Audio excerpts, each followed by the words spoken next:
Welcome to ACF Chefs Forum. We are thrilled to have you join us for today's sizzling webinar on food trucks. Our expert panelists are ready to dive into the vibrant and dynamic world of the food truck industry, sharing insights and answering your burning questions about this month's hottest trend. Get ready for an exciting session packed with insider tips and valuable information just for you, the trailblazers of the food service industry. Before we kick off, here's a quick note. We're committed to addressing as many of your questions as possible through the presentation. Don't forget to use the chat function to connect and collaborate with other viewers. Anytime you have a question for our speakers, just drop the question into the Q&A function. Let's light up the chat by telling us where you're tuning in from today. Love to hear where you're tuning in from. I'm Chris Tanner, the American Culinary Federation's Executive Director. Let's get started and make this session unforgettable. The food truck trend is a dynamic and rapidly growing movement within the culinary industry where mobile kitchens serve gourmet and specialty foods directly to consumers. This trend is characterized by the following key elements: mobility, diverse cuisine, innovation, affordability, community engagement, flexibility, and social media savvy. When's the last time you went into social media and you didn't see some sort of picture that came from a food truck? Overall, the food truck trend represents a vibrant, innovative segment of the food service industry, offering unique culinary experiences and fostering a strong connection between chefs and their communities. So here we are, our panelists. Let's meet today's panelists that we have selected today to be on here for this conversation with us. First, I've got Dr. Dave Barreau. He has been the Dean of School of Hotel, Culinary Arts, and Tourism at SUNY Schenectady since 2011. After serving chair of the division from 2009 to 2011. Previously, he was a professor within the school. He oversees the Disney Culinary Program internship and the school's 600-hour work experience requirement. Dr. Barreau is a certified executive chef, certified culinary educator, certified culinary administrator, and a fellow of the American Academy of Chefs. He's a longtime member of the American Culinary Federation and is a HCI TIPS certified instructor. Next, we got Chef Damien. Chef Damien is founded VUCA Street Food with the dream of sharing Italian cuisine across the U.S. After earning a degree in restaurant management from the University of Central Florida and working extensively at a restaurant as a restaurant cook, he decided to pursue a career in the kitchen. He graduated from the Culinary Institute of America and gained experience in several New York City restaurants before returning to Philadelphia to work with Chef Mark Vetri. Chef Del Piezzo then launched VUCA Street Food in Jacksonville, Florida, down where we are here. Chef Anthony Young, CEC. Chef Young is the executive chef at the University of Massachusetts Amherst with nearly 30 years of experience in culinary operations. He holds a BA in hospitality administration with a minor in sustainable agriculture. A certified executive chef by the American Culinary Federation, Chef Young is a 14-time gold medal recipient. In his free time, he enjoys golfing, fly fishing, and cooking with family and friends. And I'll also add that he has just become one of our next certified culinary judges with the American Culinary Federation. I had the joy of judging culinary competition with him last week at UMass Amherst. Next, we got Chef Alexander Young. Chef Young began his culinary career at the Shangri-La Hotel in Kuala Lumpur, mastering classic French techniques. His journey took him across the United States with Ritz-Carlton, finally landing in San Francisco. He led the opening of the influential French-Vietnamese restaurant Le Colonial, later helmed the kitchens at Berkeley's acclaimed Pan-Asian restaurant Xanadu, earning the title of Rising Star Chef by the San Francisco Chronicle. He's also collaborated in Chinese cuisine with the icon Cecilia Chang to create a unique dining experience, earning 3 stars in the San Francisco Chronicle and a place on its top 100 restaurant list for many years. His bold small plates were featured in the Michelin Guide's Bib Gourmand category during his tenure. Last but not least, we have Chef Rain O'Donnell. Chef Rain O'Donnell attended SUNY Schenectady and SUNY Delhi, earning an AOS, AAS, and BBA. Her technical and interpersonal skills have evolved over time, and she now shares her plant-forward creations with a captivated audience. As a chef at SUNY Schenectady, she's passionate about creating an inclusive space for food enthusiasts of all backgrounds, bringing smiles to faces every day. All right, get ready to be inspired, everyone, with these incredible journeys and insights. Let's begin our discussion. So we've got our panel here. We're going to be asking them some questions across the board, and in no particular order. It's just keep the conversation going. And as you have questions, please make sure you ask them of the panelists as we're going through this. This is going to be a great journey over the next hour. So, Chef Del Piezzo, I have the first question for you. What are some of the misconceptions a young chef may have about opening a food truck versus a brick-and-mortar storefront or restaurant? I think for starters, I feel like the food truck industry is viewed as a low overhead industry where you're not going to have the cost of a brick and mortar. You're not going to have the rents or the insurances and all those things that are you're constantly paying for. When in reality, our overhead is just as high. We deal with a lot of um, a lot of fluctuating costs. We're paying for propane, we're paying for our electricity, we're paying for booking fees. A lot of different things that are factored into our business. Not to mention, we're buying the same food that the rest of the world is buying, so we deal with fluctuating costs all the time.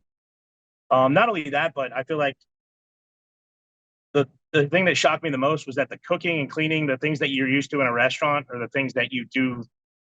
You only do that 3 hours a day. The reality is you're doing everything else. I mean, I'm booking the truck. I'm doing social media. I'm doing everything, paperwork, getting insurance stuff.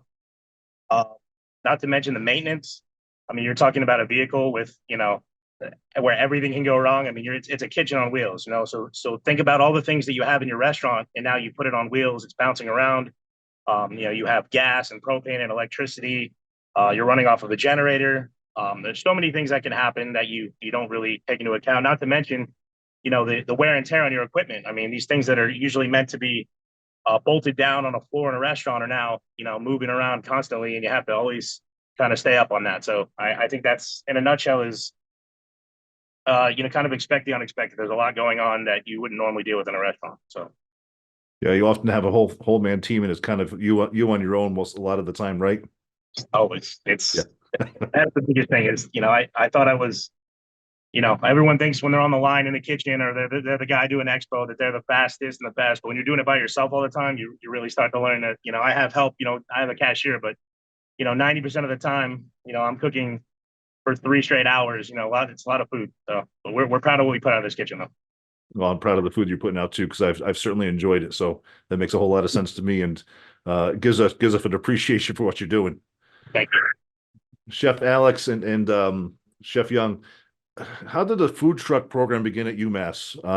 Were there any growing pains developing the new retail concept on campus, especially obviously this mobile one that you guys have there going on? Well, I think we started in 2011 with the food truck, and that was at the same time as Chef Roy Choi with the success of his program down in LA. And Roy Choi has been instrumental in really helping us put together the program. That was before my time as a full-time director for the UMass program itself. So, but I was definitely in touch with the team under Van Sullivan, director of retail at that time. We communicate constantly about this particular program. So here's the funny story about it. The program came from the idea that Chef Tony was a big success in creating that late night program in one of our dining commons called Berkshire. And it became so successful that the rest of the campus got jealous and said, what about us? Right. So then this food truck idea came about, and they named it Baby Burke. And that became the mobile kitchen that was going across campus at night until 3 o'clock in the morning, serving food that Tony was so famous for. So that's one of Tony's success ideas. Became it morphed into this food truck, and not just one but two. Baby Burke 2 came up I think about 3-4 years later, and now we had 2 trucks serving the campus and the local community. So where'd Chef Tony, where'd the name for those trucks come from? So I know there's 2 of them. One's called Baby Burke 1, and the other one's Baby Burke 2. Where'd the story come for that? Yeah, so being known for late night food, isn't the extent of my culinary ability, thank God. But yeah, so we had a contest here at UMass with the students to name the truck, and so they came up with Baby Burke. Berkshire had just been remodeled and what have you, and we had tons of guest chefs and. As Alex mentioned, that the rest of the campus kind of wanted to get in on the action and what have you. So, yeah, the actual name came from a student contest. But however, when we got our second truck, And if you can believe this, we couldn't come up with anything else from our marketing department or us. We added a 2 to Baby Burke. So maybe in the future here, we can come up with maybe a little bit of a different marketing strategy. And maybe I've got call one it for you. Whisper. It's Burke 3. Yeah, right. So all the bright minds here at UMass, and that's what we came up with. It could be Worcester. It could be Worcester 1. That'd be great. That's our brand new dining common, $60 million, 12,000 meals a day. So let me talk to Ken, our director, and see if we can get that name changed. That's We have awesome. not named our mobile kitchen yet, so Yeah. That's a fun story. yeah. Chef Bro and Chef O'Donnell, how did your institution decide to offer mobile food service program? Were there differences and considerations that were made during the design of the food truck, or was it based solely on educational purposes, or was it for something else? Well, pretty much it was just the popularity of the whole industry. We couldn't avoid it. It was an opportunity for us. Our president, Dr. Steady Mono, he's pretty much from Philly area. Both his kids went to Temple. Matter of fact, at Temple, they use their food plan. Can you go to the food trucks? And most of both his kids went to the food truck more than they went to the dining hall. So he was behind us 100% in our efforts in pursuing it.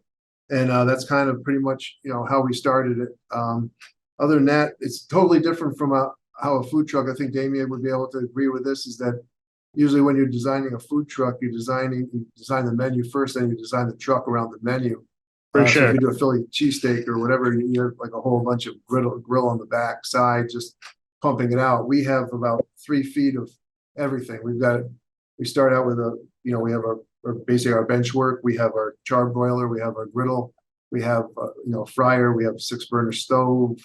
We have our hot box. We've got a refrigerator. We got our freezer. We have our pantry station. We have the window. So we have quite a bit of. We can do anything. It's really a mobile classroom. And I want to share this one with Chef O'Donnell. Chef, you want to chime in on that as well? Yeah, so one of the other unique things that we kind of considered when we were putting equipment on the truck, to Dr. Bro's point, is we wanted students to be able to test their menus on the truck. So in order to do that, we have a proof box. So if someone wanted to start a bakery on wheels or a pizzeria on wheels, they can do that. And we've done pizzas. It was successful. It was great.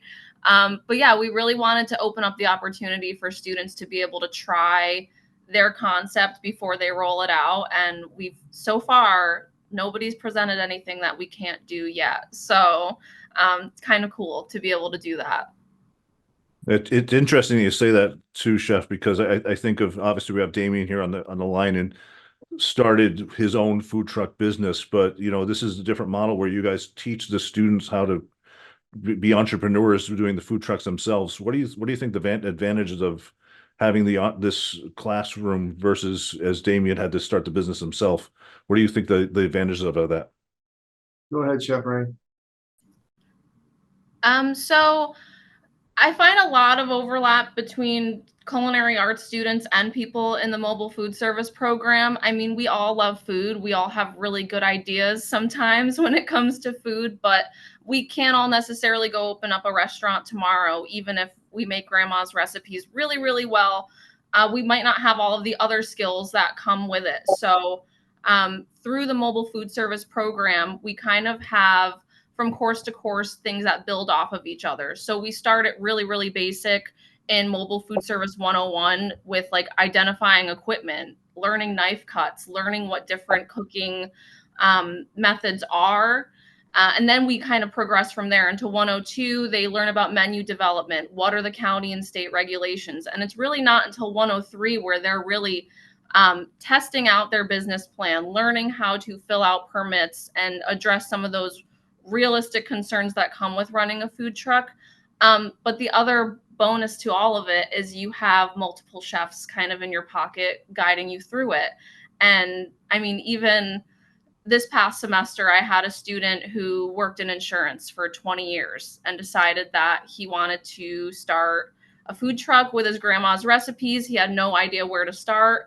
Fast forward, he went to Kentucky Derby with us and totally kicked butt. and definitely was made to be in a kitchen. I don't know what he was doing in insurance all those years, but that's a perfect example of just, you might have all the great ideas and all of the business knowledge, but you've just never worked in a kitchen before, and you kind of need to get your groove in. So I think it's a really good opportunity for people that want to start but don't really know where or how to. Right. So you have some learning outcomes that come out of the program, and we just had a question that came in and was asking a question on sustainability. Have you guys put sustainability into the program at all when you were thinking about building the trucks, or has anyone really thought of sustainability? I would ask that of all the chefs here on the line. Well, go ahead, Chef. I'll reference Chef Rain on that one because she's in the truck every day. So I mean, I can answer just from like the college standpoint. Obviously, sustainability and budgetary concerns are important. So when we are testing out like food truck concepts and things like that, we try to put like things together, or we also discuss with the students, okay, say your pop-up serves empanadas. How are we going to use whatever we don't utilize this week moving forward? How are we going to be smart about applying ingredients from course to course? But that, just from our standpoint, that's something we focus on a lot, is that how can different menu items be used for multiple concepts and reduce waste in that way. and then Chef Tanner, obviously, being accredited with the American Culinary Federation, 13th knowledge area is sustainability. So we're very conscious in that fact of doing that in our labs, as well as the truck is just an extension of our lab. Our truck is really a lab. That's really how it is. It's not necessarily a food truck. It's more of a lab. It's a classroom. That's the big difference. Anyone else want to take on that question and thought on sustainability? I know, especially UMass, you guys are heavily into sustainability and in all those areas. Is that something that you've thought about in the business plan for running those trucks? Yeah, I think the primary reason why we do the food truck obviously is to take care of our customer needs first and foremost. But we have the luxury, because we have such a small footprint, that we have the luxury to, in terms of food waste, to not produce that much, because everything's pretty much produced on demand. And they have the luxury to say, hey, let's go back home base and reload and pick up more food, what we need for the remainder of the night. So we have a commissary in Franklin Dining Commons, where the truck is home base. So they're able to stage all their food and pull out what they need for their shift itself. So apart from that, everything else, in terms of the menu choices and everything that Chef Tony is part of, the whole process itself is based on the sustainability, is based on our food choice and selection itself, making sure that the program does speak and support us, the campus efforts itself. People ask us, why do we use Australian beef and lamb? Right, our burgers are made from Aussie beef, because I think the Australian beef and lamb industry is very, very good at being net carbon zero for a lot of their farms. Right, so we want to learn from the Australians, what are they doing right on the farm level. Right, so how can we take the lessons that we've learned and introduce it to our local ranchers, as well as the American beef industry itself, because we definitely know that the beef industry, the meat industry itself has really taken a beating when it comes to sustainability, and we can do a better job, and we want to be part of that process. Awesome. Certainly, I think one of the trends going forward for the future is going to continue to be sustainability. So, anyone else want to add anything onto that question? I mean, similarly, we try to use the truck, obviously we're in a different capacity, but we try to educate our customers. And, for instance, if we're selling a Frito misto that requires calamari, and they ask me why I don't have calamari, and I tell them, well, I'd like to purchase the domestic product as opposed to the Chinese product. People will, it's definitely an integrity thing. It has to do with, trying to use those products, trying to use quality products, and that goes along with sustainability. And we like to teach people, we've educated people as well as, we can, to, that there are better products out there while still trying to keeping your food cost in mind. So. Mm-hmm. And to add to Damien's point too, there are a lot of squid that is being harvested off the West Coast that's been sent to China to be processed and sent back to the United States. So, so there's a lot of story that we can share, about such practices, and we just have to be very aware of where to look, right? This why it's important to know who your fishermen are.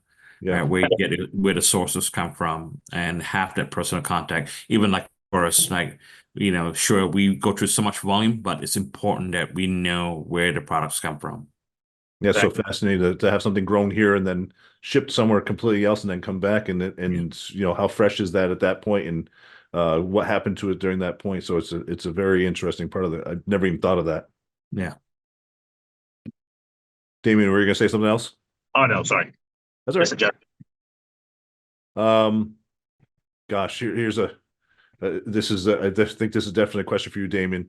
Challenges of day-to-day challenges of running a mobile food business. Well, I kind of touched on them earlier. I mean, for us, it's just the mobile part of it. I mean, I've dealt with so many issues in terms of, you don't think about it when you're driving down, we drive down Interstate 95 every day, Yeah.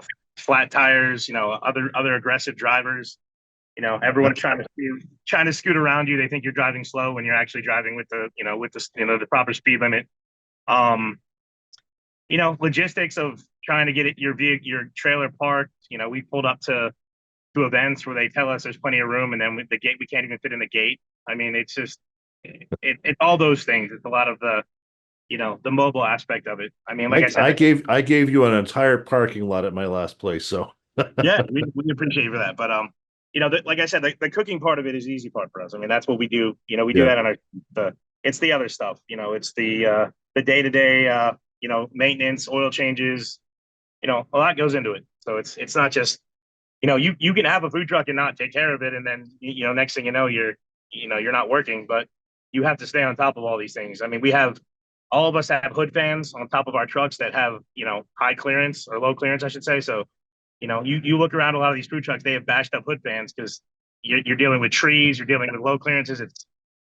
It's a constant struggle to keep everything in order. So that's what we try to do. Alex and Tony. So obviously you have a lot of different variety of what you do for food service there at UMass Amherst. What are the difference? Actually, this could be for all of you because you're all doing a different variety. You've all worked in a different variety of kitchens. What do you think the constrictions are on the mobile kitchen versus the full commercial kitchen? I would say the Schenectady one sounds like the best one because it sounds like, Rain, you get to do whatever you want possibly so far because of the amount of equipment that's in there. But I would say the same question for all of you. What are the limitations based off of traditional food service and commercial kitchens versus what you're doing on the truck? Tony? Yeah, Damien, I think I feel your pain definitely with being on the road and things like that. Curbs are very dangerous and and with the liquid and things like that, just to be Fire something to oil, keep in mind. got to keep that in there. Yeah, exactly. So definitely, I understand the unexpected, but definitely the limitation is, you have to tailor your menu to such a small confined space. So just imagine your kitchen and all you have is the line, pretty much. So prep space and organization and just everything that we take for granted in our normal operations and what have you. It's just something to be really, really mindful with that. Yeah, I mean, I would also say like your creativity also comes into how you set your line and set your truck up because you have to literally fit things in every possible. I mean, I'm sure you guys can speak to it. You have to fit food and equipment and paper products in every possible space in order to make it work. And we've all worked in kitchens where you see somebody a young cook who's spread out all over the place, and you don't have that ability in a truck like this. Like Right. you have to make it work. You have a small space and that's what it is. And it's the smallest kitchen you'll ever work in. Don't let anybody tell you otherwise. It's big. So. Rain, I think I can ask that same question of you in a different way. So teaching in a classroom versus teaching in a truck. They're two completely different atmospheres. How do you approach those different aspects? I am constantly reminded how lucky I am to be 4'11" when I'm on the truck. Everyone's like, this truck was made for you. You can squeeze in all these skinny little spots. So yeah, it's definitely really challenging once you get onto the truck. Number one, I mean, it's great when it's just me, but once we get a few students who on top of it may not have kitchen experience, like Damien said, you got everyone spreading out. Everyone's like, I got to be over here, but I need to go over there. And I'm in the middle, like, pick a spot, don't move. Whereas, you know, in a traditional kitchen, everyone kind of gets a whole station, especially here at a culinary school. They're kind of used to having like 6 feet of space. So it's definitely like retraining. Okay. You've worked in the commissary, which is our quantitative foods lab, which is huge. And now let's scale it down really, really tiny and squeeze 6 or 7 of us onto here. So it's a learning experience for sure, but I'm lucky, I guess. Full transparency to everyone on here today. I used to teach at Schenectady County Community College. I'm a graduate as well. There is no way. I'm 6 foot, 315 pounds. There's no way to catch me on that truck. Unfortunately, we got a huge pizza oven in the middle of the truck, so that's the big challenge. Right by the window. It's right behind you. COVID, it's a term that keeps coming up. And I think it's affected a lot of the industry, a lot of people. And I think particularly one of the reasons why this trend came about is because of COVID as well. We had it before. We had food trucks as a trend before it, but I think it's changed it a lot more. I'd love to hear everyone's thoughts on how they feel COVID affected all your locations through your different varieties through this. Dave, you want to take that question first? Yeah, I'll start. We had unfortunately we got the truck in the summer of 19. We were supposed to get it like around Christmas of 18. So we got it late for various reasons. We got it made in North Carolina. It was brought up. So we were planning on doing spring and summer, and we ended up couldn't wait for spring that long. So we opened in the fall with our 01 class, and it was it was great. And then in the spring we came in with we did 01 again, and we did 02 and 03 to get it through in 8-week sessions. And COVID hit in March. We got the first 02 done, so the students were like one course away from graduating, and we had to shut it down from pretty much rain started it back up in the spring of 22. So we lost the semesters. We lost the summer of 21, the spring of 21, and the spring of 20. So we went to a takeout model in our restaurants. We have banquets and we have a restaurant. In our a la carte restaurant, we went to a takeout model. In our banquets, we actually were pretty proud of this. We did Feed Albany, which is kind of like a Meals on Wheels situation. And the banquet front of the house really had nothing to do. So what we did was we got involved with Feed Albany, and we did meals. So we kept busy with the quantitative foods class and the banquet class. And we're very proud of the fact that we did about 5,000 meals in the time during COVID. Those, in about 3 semesters, we did 5,000 plus meals. So we did takeout model with that. We did takeout model with our a la carte. Now, we could have easily done a takeout model with the food truck, but it just didn't make sense because we only had so many resources. So between the banquets doing takeout and the a la carte restaurant doing takeout, and the spatial proximity inside of a food truck, even though we probably could have done it with 2 people, but that's all the people you could probably get in the truck. So I'd say the numbers game of just the spatial proximity in a truck is what kind of had that going. But we had to sit out 3 semesters, but I mean, considering everything, wasn't that bad. And then the rain took it over in spring of 22 and got it back going. Awesome. Damon, Alex, Tony, your thoughts on that question? So basically for us, UMass, we pivoted because during COVID, because we had about 2,000 students who were stuck, international students that couldn't fly back home. So we said, we'll feed you. You're staying here anyway. So at that time, I still remember that CDC was saying that mask is not going to do you any good. And we were walking around with no mask and just a prayer in our hand, right? So but we pivoted and worked with the state and started producing food for the local school districts, Amherst, Hatfield, and so on and so forth. And we also added the senior center to the program as well. So all this food production that produces for the school children were breakfast items as well as a lunch. So the food trucks was used in addition to our own refrigerated trucks. They were sent to these other schools and they were distributing out this food. The family was just using their cars to drive in. They just drop off the food in through the window, and we started doing all that and kept ourselves very, very busy throughout the whole pandemic period. So, Damien, thoughts on there? I can definitely jump in. I would say on the whole, COVID actually helped our sales. It's crazy to say, but while people were sitting at home, a lot of big communities, a lot of people were. I mean, I don't need to tell you, everyone lived through it.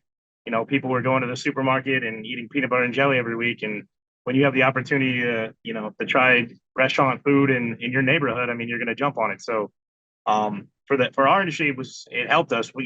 Thankfully to the hospitality of a lot of homeowners that would, we literally park on driveways, feed everybody. We had to still operate, within social distancing and what have you. I mean, it did change the industry from the standpoint that we used to set up tables in front of our trucks. There'd be a lot of, tables and chairs, and it almost treated like it's its own brick and mortar. But because of the impact of COVID, I feel like it's definitely turned into put the food in a bag, hand them their food, and they go home. It's just the kind of how it's become, and we're okay with that. But it definitely does take away from being a chef, and you want to plate food, even if it is on a paper boat or a plate. Like we still want to plate food, and we've all had to move to go boxes and to go bags because that's what the industry kind of forces us to do. So yeah, certainly add some cost to that too. It sounds like as well. Oh, for sure. So, social media marketing. I think that's a huge thing for the food truck industry here. Why don't you each talk to me about how you each use social media and marketing to build your brand and sales? I guess I can jump on that one. Yeah. I mean, personally, for our standpoint, we want to in this market, we want to be known as kind of the the higher end food truck, and we want our food to reflect that. And we live in a society now where people are looking on Instagram and watching reels and looking at pictures, and we do our best to to keep our content as fresh as possible, but mainly showcase the food. I think a lot of I'm kind of in that middle age. I'm a millennial still. I was born in '85, so I'm not. I don't know if I don't know where I fall, but a lot of older operators, they don't want to touch social media, and it kind of shows and it hurts their business. And I'm kind of in that median area where I don't know everything, but I know enough to take a good picture and to post it and to tell people where we're going to be. And like you mentioned the Riverside Arts Market before, we use that as a springboard for our truck to promote new new menu items or specials. So we definitely try to keep that fresh, post at least once a week. We found has been effective. I feel like the trucks that don't post often, when you have people asking where where's your schedule and what is next and this and that, you kind of have to, I don't know. I try my best to stay on top of it, I guess what I'm saying, for our business. Tony, you want to add? Yeah, and I think at UMass, our marketing department does a good job with the different outlets. Instagram is just huge with the millennials and Gen Zs and what have you. So to kind of at the touch of a button know where everything is, and for the both trucks, but being on a college campus, surprisingly enough, social media for the negative things ends up being like wildfire.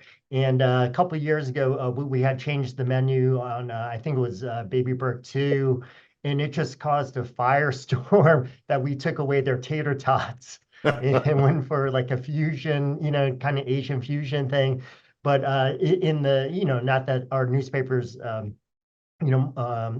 social media, but even the media, and then everything else on Twitter and everything just exploded that that we took away their tater tots. So it's amazing how it can affect your sales in a negative way like that. But again, yeah, I mean, we try to do specials off of the trucks. Have a partnership with some of our partners for Pluma One, for tofu or things like that to really drum up that support, because it is kind of newer, edgy, and I think it connects with our younger clientele, or students, I should say. Yeah, it's true. And I get a call and say, have you talked to Chef Anthony Jones about the tater tots? Let me give you his email address. But Next time, it's when true that- I'm there next summer, I'm gonna be looking for tater tots, just so you know. Yeah. So we use it as a platform to inform our clients and know what the schedule is for the trucks itself. But more importantly, that for us, because our boundaries within the university grounds, we don't go outside, because our campus leadership is very mindful of us competing with the outside, because it's an unfair advantage, because we could easily just hurt a lot of businesses out there. So we stay within the confines of the university itself, and only go out when we need to, like to serve the students during summer at the elementary and high school, right? So it's part of a program that we work with the USDA, as well as the Massachusetts Department of Secondary and Primary Education.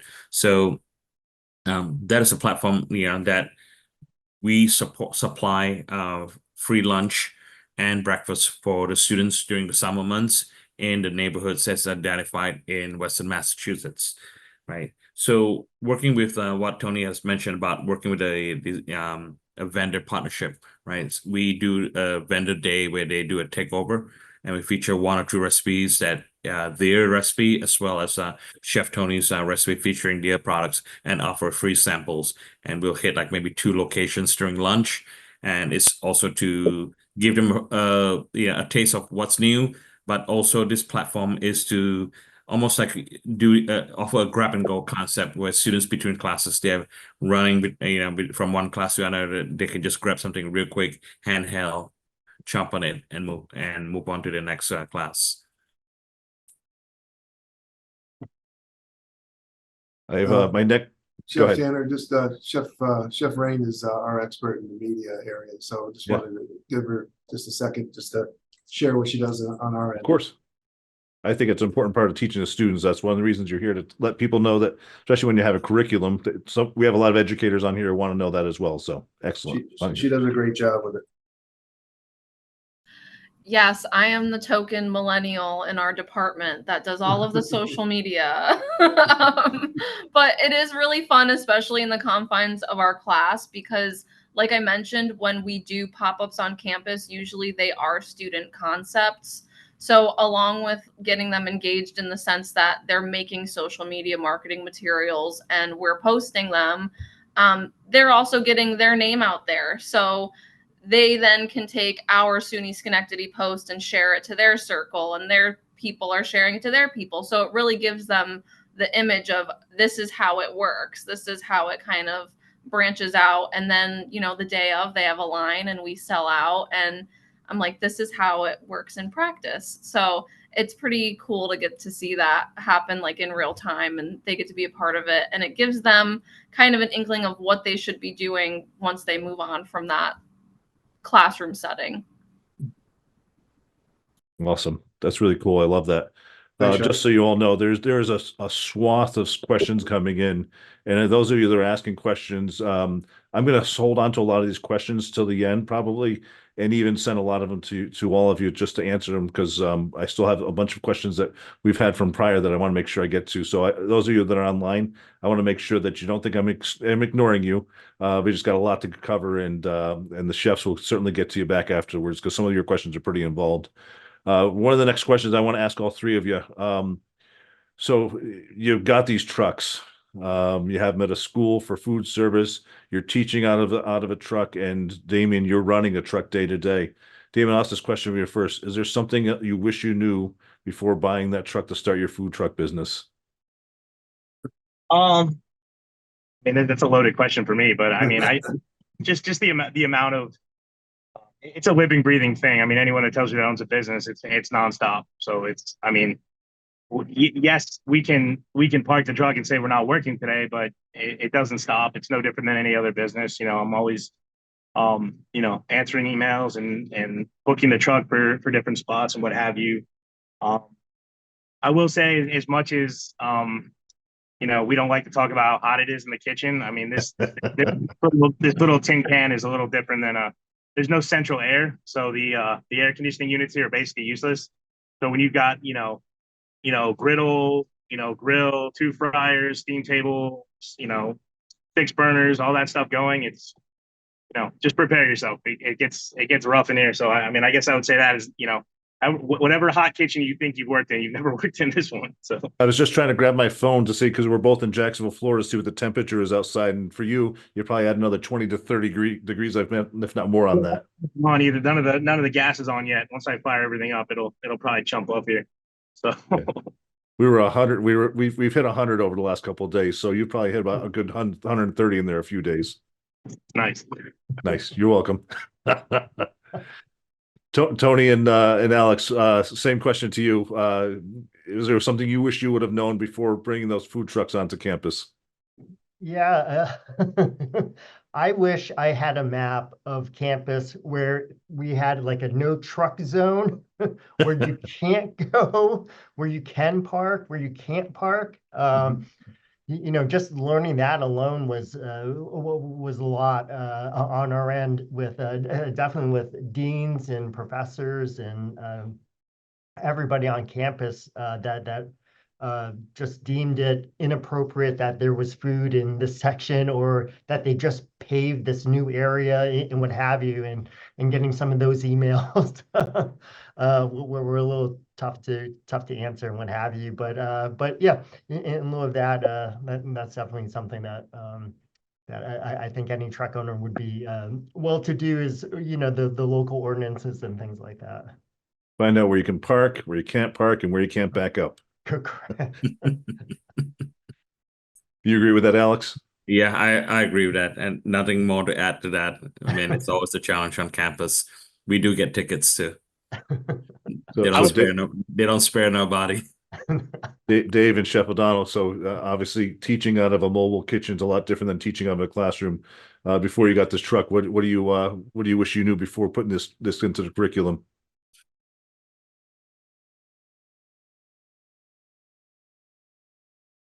Oh, what's that for me?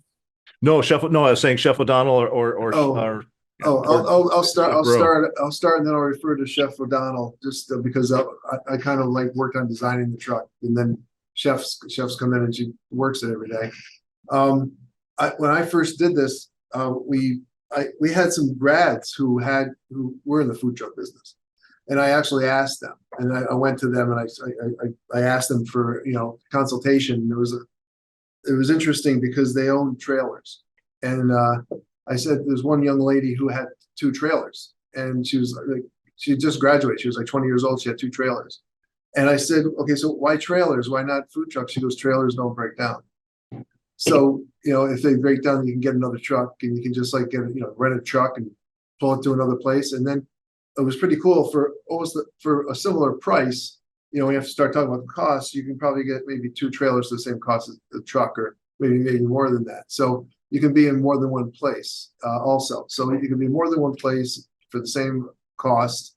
They don't break down. Those are the advantages. But of course, we wanted it to be sexy, and we got the truck. So that was the choice we made, and that was so I had a lot of knowledge beforehand, but I went against it because obviously we wanted a truck, and that's how that was. Chef Rain.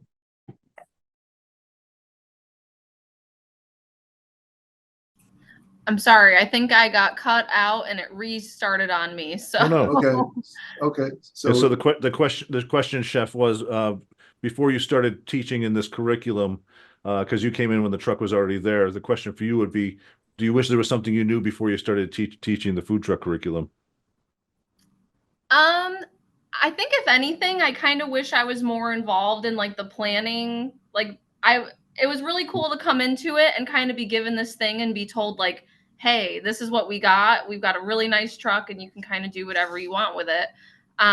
But being involved in some of the earlier planning, I think there was a lot that I had to learn, like how to operate the truck. How do I drive the truck? How do I get everything going? Like, I've always been used to popping up in like a hatchback with a trailer or some, real DIY. So this is like the total opposite. It's got all the bells and whistles. So that was definitely a lot to learn really quickly. But other than that, it's just been a lot of fun.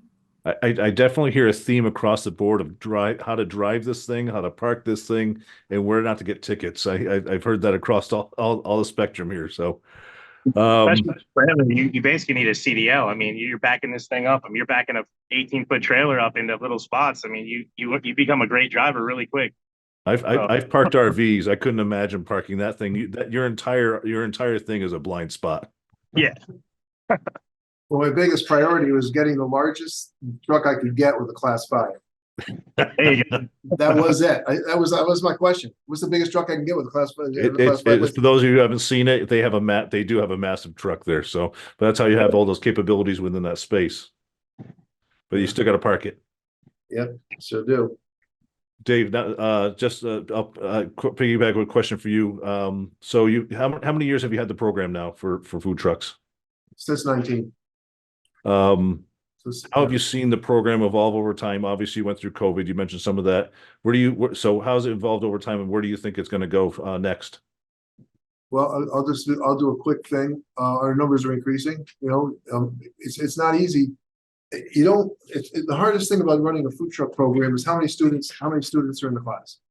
How many students can it be? Is it 15? Is it 8? Is it 3? And then how much is it to run a class for these kids? So we it's not right now. It's not about the money. It's about using the program, marketing the school, those kinds of things. But actually, we started for a long time. We had 2 in the class, then we had 3 in the class, and right now we've got 4 and 5 in the class. So there is a certain amount that we can have in there. And as far as from our standpoint, making a profit as a school with how many students we can have in a class, they just have to rotate constantly if they were actually going to do it to actually make to break even or make a profit. So it's not, you don't get involved in this program in a school to make money unless, obviously you have a situation where you go out and you have a captive audience with a residential community in your college, maybe like UMass.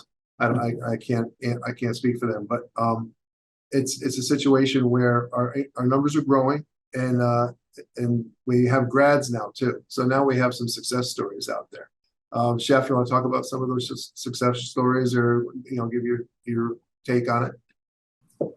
Yeah, for sure. So we've had, obviously, I mentioned our pop-ups on campus, and we are kind of in a unique situation right now on campus where we don't have food service or dining.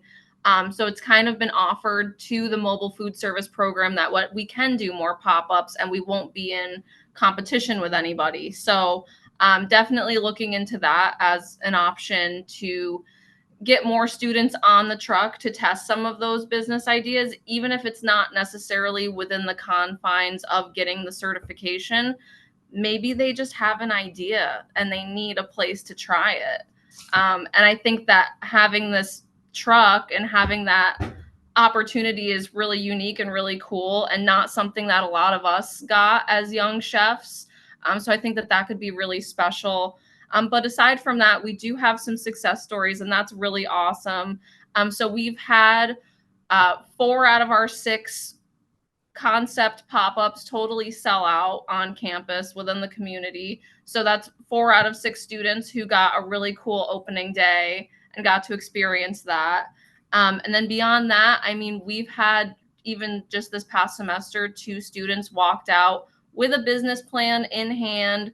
They know how they are going to fund their truck, what their menu is going to look like, what things they can adjust, what things they don't want to adjust, and they're actively popping up to fund that dream to make it happen.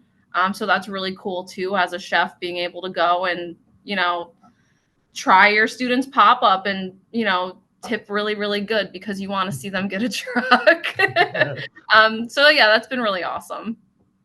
You make a good point there, Chef Rain. Anytime I go out to a past student's restaurant or a friend's restaurant, I always want to pay because I want to help support them in their business. So think of that anytime as you go up and see one of your success stories, you want to see them. You always want to make sure you're supporting them rather than, I would say taking away from them a little bit. All right, I got one last main question, and I'm going to ask you a closing question for everyone. So, what is everyone's most popular menu item that they've served? I'll start off with you, Chef Damien. As of late, we sell a ton of pasta. The spicy rigatoni alla vodka seems to be the winner everybody wanted. So Comfort food. Yeah, we sell a lot of pasta. So I mean, even in weather like this, people are still getting it. So we're thankful for that. So. Yeah, it's funny you mentioned that being from New York and you from Philadelphia originally, I'm so used to seasons. Seasons don't matter down here in Jacksonville, Florida. Get a weekly winner. That's it. Alex and Tony, what's the most popular with your students? I think Tony and I we worked together to revamp the menu for the most popular item, which is the burgers, right? And we basically took the concept from In-N-Out Burger and said, let's make an In-N-Out Burger, and that has not had any bad thing from any of the students, and has been a big seller for us. Yeah, Is animal style the most popular? I would hope so. Well, we didn't want to be that obvious. So I don't want Yeah. In-N-Out knocking on my door. I'm like, hello. You might get sued for that. Right, Yeah, right. but it's a little bit of home away from home for me Sure. being in California. And I say, hey, let's have something in there that I can chomp on any day. Yeah, exactly. The good thing is we haven't heard from any lawyers yet from In-N-Out, so who knows? Maybe soon. Ray and Dave, what's been the most popular thing for you guys on the food truck over the years? I don't know if it's a New York thing, but everyone wants pizza. No matter what we're popping up with on the truck, they're like, when are you going to do pizza again? And I grew up making pizzas. It's like child labor pizzas. And I'm over pizza, but I'll make it as long as they ask. They love it. Hey, we love Yeah. pizza down here in Jacksonville, Florida. You can get every style of pizza down here in Jacksonville. So I'd say that's one of my favorites too.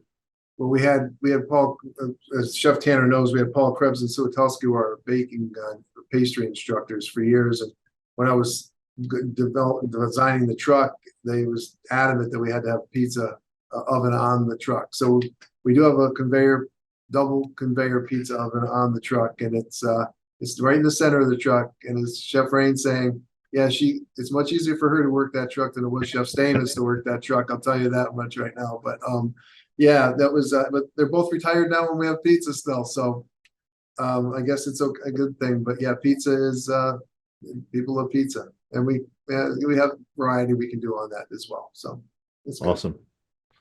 All right, we're going to take closing thoughts from each of you, and then I'm going to do my closeout. So, Chef Damien, last chance, closing thoughts for everyone.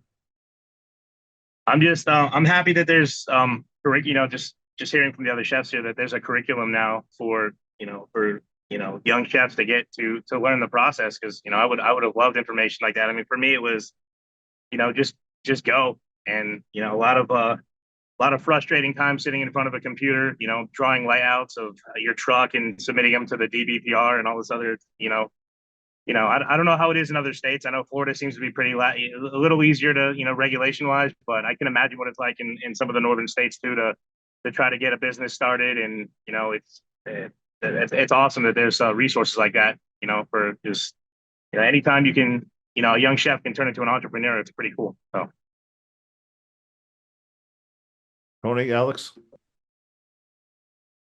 Yeah. We're lucky that we're able to use food truck as another additional platform for our program, and also which we haven't really talked about, is to support our efforts throughout campus. And when we have two big venues, Mullins and McGurk football stadium, that when we had to do concessions, we moved all the two Baby Burke 1 and 2, as well as our mobile kitchen, and create our concessions program out of there. So it's we're thankful that we have all this equipment and assets. Awesome. Tony? Yeah, and I mean, I'm very grateful to our students that support us, in what we do and in ventures like this. And yeah, I'm going to start a petition for Worcester One. I like that, Chef Chris. So yeah, I'll let Ken know that we'll be changing the name of one of them. You're too funny. I appreciate it, Tony. Dave and Rain. Well, I'll go first, I guess. So I'm just very proud. The fact that we only have 3 courses that we make food where the customer doesn't buy it. And we're very proud of that. We teach entrepreneurship, and it's just it's great that we have the opportunity. We've had banquets, we've had the a la carte, we've had a pastry shop, we have a butcher shop, we've got a chocolatier, and now we have the food truck. So it's just it's a 6th area where students can actually make food.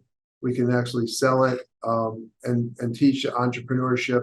And just seeing, as we did with our chefs have restaurants and our bakers have bakeries, now we're seeing our students in mobile food service, having food trucks. We do at the Empire State Plaza, we're in the lunch program there with the food truck lunch program. And actually this year, 2 of our, not competitors, but 2 other vendors are grads, which is pretty cool. That's awesome. Rain. So yeah, kind of just to piggyback off of what Dr. Bro said, and a unique thing about being at a community college is we really get to talk about community, and being in a food truck puts you directly in community. Our students are working together to start what is their dream. And I think that it really puts them in a unique position where they can see each other as people that they're learning from and not competition, which I think sometimes gets lost in this industry. And you find them supporting each other and really rooting for each other. And I think that that's really, really important in our industry now more than ever. We're the community peeps and we need to support each other. Life's too short. So, be nice, make good food, share good food. And that's what it's all about. Love it. Thanks, Rain. Well, chefs, thank you so much. I appreciate all your time. Chefs online that are watching this, members. Remember, as I mentioned, we have all these questions, great questions you've given to me, and I'll get this out to all the speakers on this panel to see that they can answer some of those questions for you afterwards, and we'll get that out to all of you. So a huge virtual applause for all the chefs here for their electrifying, informative presentation. I thank you all so much. We're grateful for your sharing your invaluable insights into the dynamic world of food trucks. Really fantastic information. I appreciate it.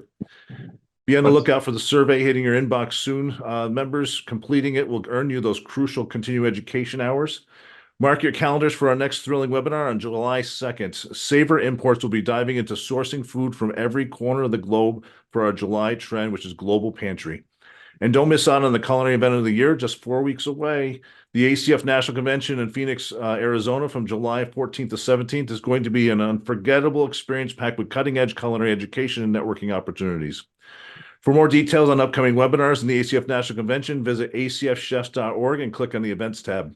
On behalf of the ACF National Office, big thank you to our presenters and sponsors for bringing us this fantastic opportunity, and thank you for joining us all today. I hope you all have an amazing and delicious day. Thank you.